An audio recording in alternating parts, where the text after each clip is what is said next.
আসসালামু আলাইকুম। আজ অনেক দিন পরে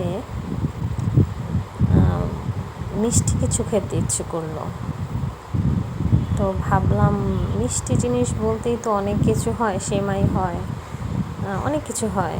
তো আমি আজকে ভাবলাম যে একটু পায়েস করি।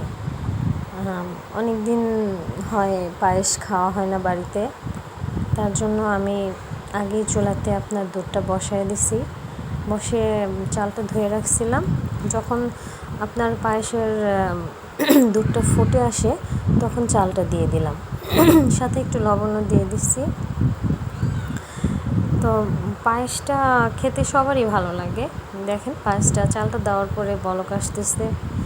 আর একটা জিনিস খেয়াল রাখবেন যে পায়েসের চিনিটা সবসময় মানে পরে দেওয়ার চেষ্টা করবেন, চালের সাথে কখনোই চিনি দিবেন না।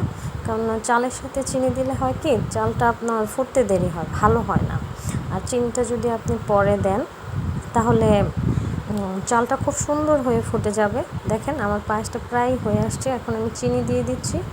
তো চিনিটা দেওয়ার পরে কিছুক্ষণ জাল করার পরে 10-15 মিনিট জাল করার পরেই আপনার পায়েসটা হয়ে যায়। সবসময়ই চিনিটা পরে দিবেন। তো পায়েস এক একজন এক একভাবে রান্না করে, এটা যার যার রান্নার অভিজ্ঞতা। তো আমি যতটুকু পারছি ততটুকুই রান্না করলাম। দেখেন আমার পায়েসটা কিন্তু অলরেডি হয়ে গেছে। পায়েসের লুকটা কিন্তু খুবই সুন্দর আসছে। আপনাদের খাওয়াতে পারলাম না, আজ এ পর্যন্ত।